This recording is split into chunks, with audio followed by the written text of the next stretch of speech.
Hello and welcome to the first video in the series about T-CLOCS motorcycle safety inspections. Now the T in T-CLOCS of course stands for tires and wheels. So that's where we're going to begin today. The first thing we should inspect when looking at our overall condition of our tires is the tire itself. Now this is of course where the rubber meets the road. Of all the things that we're inspecting today, this is perhaps the most important. If your tires are worn improperly or there's some damage to them that's unnoticed, this could cause a blowout, which could lead to a catastrophic accident. So we definitely want to make sure that we're inspecting our tires properly every time that we ride. Some of the things that we're going to look for, we'll begin with conditioning.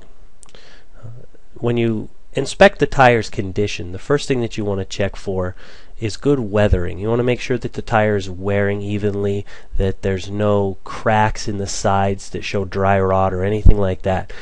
You need to ensure that your tire is in safe operating condition. The next thing you want to check is the bead, which is where the tire is seated to the rim. You want to make sure that there's no bulges or cracks or unevenness here, as again this could cause that dreaded blowout. Beyond that, you want to look at bulges. You want to make sure that there's no bulges anywhere in the tire that could mean that the rubber is failing. These are deadly things to take for granted, so ensure that you don't have any bulges. You also want to check the entire tire over for embedded objects, any nails or screws or anything like that. You want to have that tire either repaired by a proper center, or you want to replace the tire entirely. Now once you've ensured its condition is good, the next thing that you're going to check is of course the air pressure of that tire.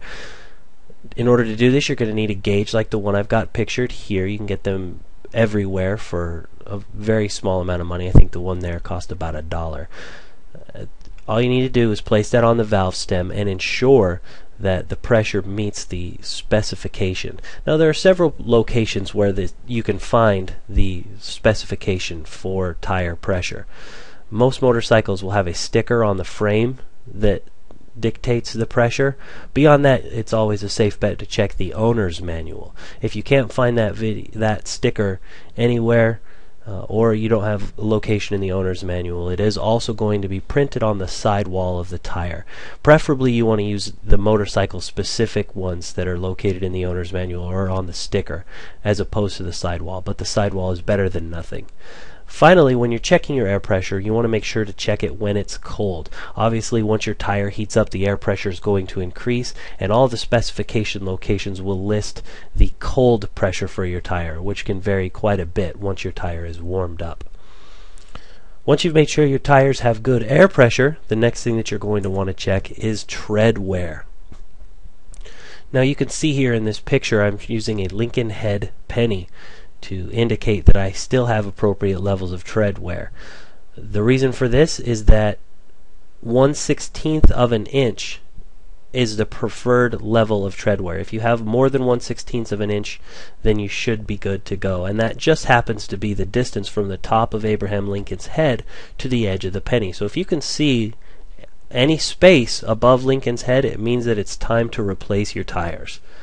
Additionally, most tires come with wear indicators, which are about 1/16 of an inch. They stick up in the tread, and that'll let you know that your tread is running low and you should think about replacing it. Also, you want to take another quick look here to make sure your tire's wearing evenly. If there's any spots that are going bald or getting rubbed off prematurely, that's another good indication that you need to replace your tires. Next up is wheels.